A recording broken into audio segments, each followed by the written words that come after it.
2 words, Delta Breeze.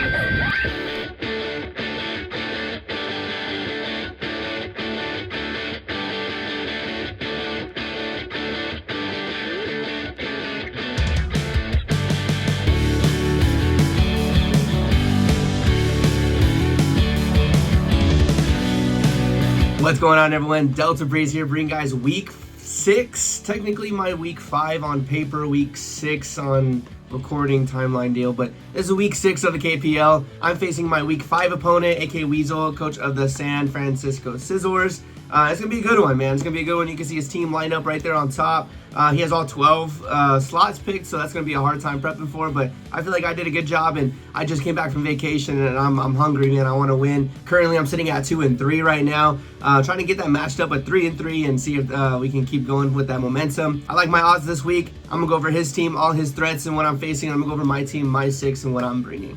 First things first, he has his Paradox Pokemon in his first pick, Roaring Moon here, his Dragon and Dark type. A very scary type combination, but a huge weakness to Fairy, so you best believe I'm going to exploit that. His ability Photosynthesis is exactly like Iron Valley and all those other Paradox Pokemon. If he's holding that booster energy, or if the sun is up, one of his stats will go up. More than likely, his attack stat at 139 is his highest stat. Or if he trained a little bit and he's going to outspeed everything with speed, he could do that too. It is his fastest Pokemon at 119, outspeeding my Iron Valley by just 3 points. So if we're both max speed and we both have those booster energies up, he will outspeed me. So I do have to keep in mind for that. But 4 times weakness to Fairy, I can deal with that. Roaring Moon's coverage is ridiculous, but the one thing that's helping me out is that move slot syndrome. He can only bring 4 moves. What moves are they going to be? He has to look at my team and see what counters that. He has coverage almost every single type that I can think of. I saw Fire, Ice, Electric, Dragon, Dark, of course, Ground, Rock. Like, this thing's a beast. So I have to make sure I scout moves out, play very smart with this thing, and do a little switch around. But other than that, like, I know 4 times weak to Fairy. That's it right there.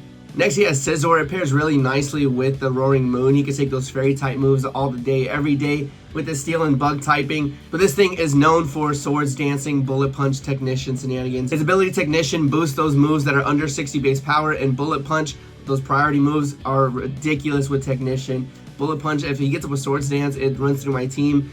He can bring Knockoff, Close Combat, and then probably just setups. He can run Choice Band with another move, Focus Sash. I have to really scout out for that, but this thing is crazy with 130 attack stat. Just Swords Dance. If he can get a Swords Dance up, maybe even 2, he can put in the work with just bullet punching over and over and over again. It's Stab, it's Technician boosted, it's in my nightmares, so I gotta watch out for that. Next, he has Clefable. I love Clefable. It's I think one of the best Fairy types in the Draft League format. It's his utility Pokemon. It can Thunder Wave, it can Wish, it can Protect, it can do all that sort of things. Stealth Rocks. It gets a lot of coverage. You can Choice Specs it and run Thunderbolt, Flamethrower, Ice Beam, Shadow Ball, just like a bunch of things. He gets so much coverage, and I really need to watch out for that. But more than likely, it's going to be that utility like I was talking about, a Wish, Protect, Support Mon to kind of help it out and just be supportive. Next, he has his legendary mythical Pokemon Volcanion, the only fire water type out there to do it, and his ability Water Absorb it helps it out a lot. But I also have a Water Absorb Pokemon that can help me out with this thing. Its stats are kind of ridiculous: 130 special attack, 110 attack, so it can be a little mixed if he wants to. It has 120 defense, but I have like answers for this. Like, it's weird. I'm not scared of this one at all. Spoiler alert: Clodsire is going to be on this team, and it kind of walls it. Yes, it gets Earth Power, but Black Sludge, Protect, Recover. I can out-survive this thing, and then I can just Stomping Tantrum and knock it out. So not too worried about Volcanion, but I will keep an eye out for it. Next, he has Palmot, one of the first electric fighting type Pokemon introduced to Pokemon in Scarlet and Violet. This and Iron Hands are the only electric fighting types, and they both came in this generation, so it was very funny we got 2 at the same time when we never had one before. But this Pokemon is very cool. It doesn't get Revival Blessing. That is banned in KPL, so that's one thing I can kind of check off the do not worry about list on this thing. Is he's not gonna bring someone back to life, which is awesome. Its abilities are the things that make it an outstanding Pokemon. Iron Fist is huge, and also Volt Absorb. Both of those I can see him bringing just attack like Close Combat, Thunder Punch, Ice Punch, things like that that'll utilize Iron Fist.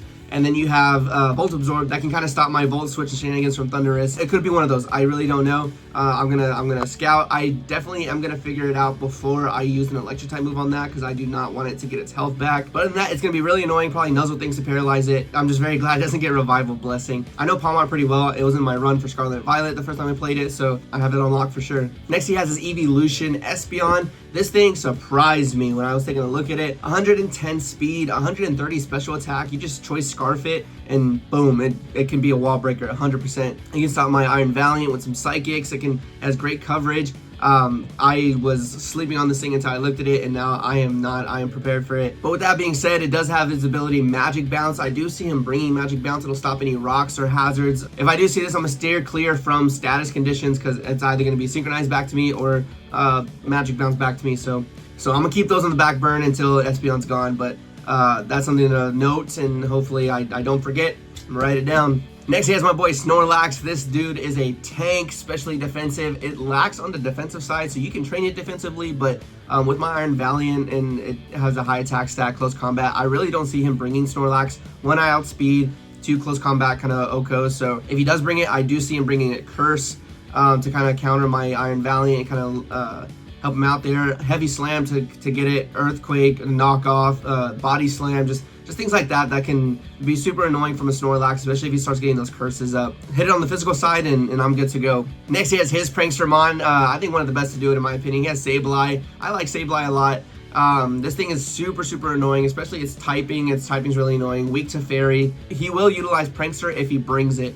So I'm saying Will-O-Wisp, maybe Sunny Day to help out the Roaring Moon. A lot of his Pokemon do get Sunny Day, so I'm gonna watch out for that for sure. But him, especially, to help him out, probably. I also need to watch out for Prankster Recovers. That can just get super annoying. Just recover first always and live. So Prankster's really good in single matches, so maybe he brings it, but he has 12 Pokemon, half of them are going to stay home. It's really hard to prep for that. Next, he has Sandslash, one of his Terra Captains being Terra Ground, Fairy, and Water. If he does bring it, it's going to be his lead, his hazard lead. And it can also get rid of hazard itself with Rapid Spin. It's very defensive, so I don't see him not bringing it. It's very hard. I can't really pin down a full team of 6. Roaring Moon, Scizor, Clefable, Volcanion, for sure. I would say those 4 are given. The other 2 are going to be like those underdogs, things I'm not even going to be on my radar, but I'm trying to prepare for every single one and go from there. Really, what he's known for is to set up those hazards and get rid of those hazards. He may bring it, he may not bring it.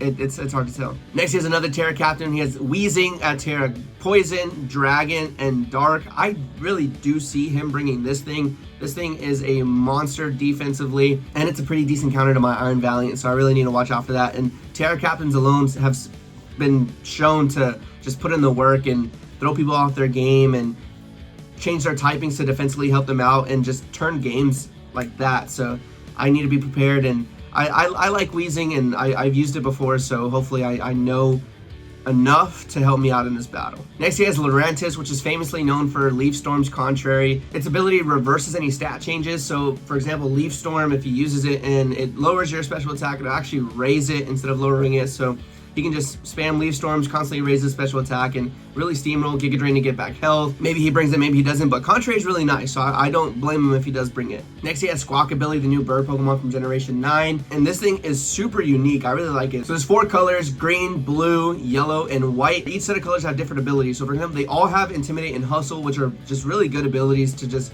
for all of them. So I'm not sleeping on Squawkabilly at all. But then the green and blue ones, hidden ability is Guts, which is like really, wow, Guts. And then the yellow and white ones have Sheer Force, which is just insane. All of its abilities, like Squawkabilly is his last pick, but it's probably gonna be a sleeper pick, so I'm not sleeping on this thing. Its abilities are bonkers. It gets good flying type stab moves with Hurricane, Brave Bird, and even Dual Wing Beat. It also gets other good coverage moves too.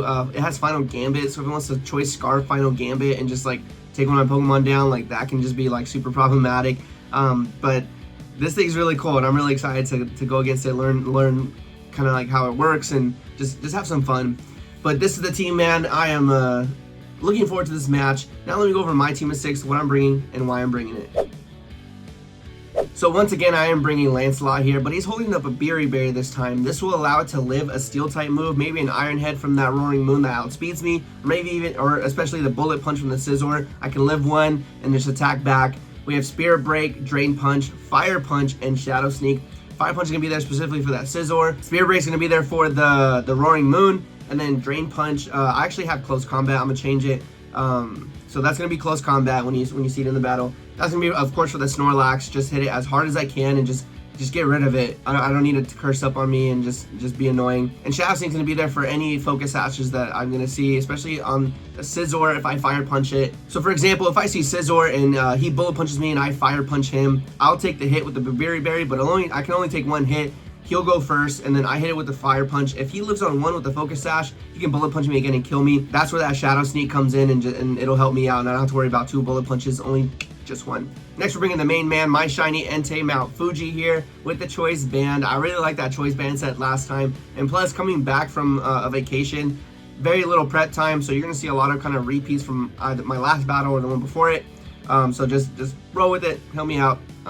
I don't have that much time. We have Sacred Fire, Stomping Tantrum, Iron Head, and Extreme Speed. The Sacred Fire is obviously for that Scizor and just the stab move to hit very hard, burn things. It has a 50% chance to burn. Stomping Tantrum for that Volcanion. If he switches in, I'm not going to stay in on a Volcanion with an Entei, but if he switches in, I can hit that pretty hard. Iron Head for the Clefable, and then Extreme Speed just for priority. Choice banded extreme speeds from this thing. It will put some dents in things, so super excited to use this. Of course, we gotta bring Jumbo, one of my favorites here. We got my shiny Clodsire holding the Black Sludge for recovery. This is my Volcanion answer. I can take hits from Volcanion with this thing. We have High Horsepower, Poison Jab, Recover, and Protect. And then Water Absorb. I'm going to take those water type moves. Steam Eruption from Volcanion. I can even take an Earth Power from the thing, and with Black Sludge, Protect, Recover, it's going to be a while before I go down. And I can hit it very effectively with the High Horsepower. So that's my good answer for that Volcanion, and I cannot let this thing go down with Volcanion still in the back. Next, we have one of my favorite starters here, my shiny Rillaboom Kong, holding the Life Orb. We're going to be offensive this time and just put the pressure on. We have Grassy Glide, Drain Punch, Knock Off, and Taunt. This is going to be my dedicated lead. If I do see that Sand Slash and it's going to be the Hazard Setter, I can Taunt it first thing and then maybe Grassy Glide. Let it Terra so I can kind of play with that. We have Drain Punch for recovery, Knock Off for utility. I want to try really hard to prevent hazards, so this will be my lead. If I don't like it, I'll switch out, but I like this a lot, and hopefully we can put it to work with this. I'm not letting this thing go down as quickly as it did last time. That is a promise. We have Sparkles here, my shiny Thundurus, again with the Terrain Extender. We have Volt Switch, Psychic for the Weezing, and the Palmot. If I don't have anything to hit the Palmot and it's Volt Absorb, it just gains health in this thing, so Psychic's going to be for that thing. Electric Terrain to help out is Buddy Iron Valiant, of course, and then a Thunder Wave to be annoying with Prankster and just speed control. I want to see this thing put in more work than it has. I've been letting this thing down, and maybe it's this week, who knows. Last but not least, I'm bringing a very fun set with Lapras here, Brosidon, holding the Chesto Berry. If you know, you know. Chesto always goes with Rest. So we have Ice Shard, Terra Blast, Rest, and Dragon Dance. Ice Shard's very nice, especially with the Roaring Moon. Its defense is only at like 70, so if I can set up a couple Dragon Dances and maybe Rest and get the health back, I can put in the work. And Terra Blast Fairy for it too, so I'm hitting it hard. We have max defense, max HP, so hopefully I can live some hits and just go from there. But that's the team, you guys. I'm super excited for this match. Currently, we're sitting at 2-3. I'm trying to get it 3-3. We have 2 more weeks until playoffs, so hopefully we get the job done. But that's gonna be it for me. Thank you guys so much for watching, and I'll catch you guys in the next one. Thanks for stopping by.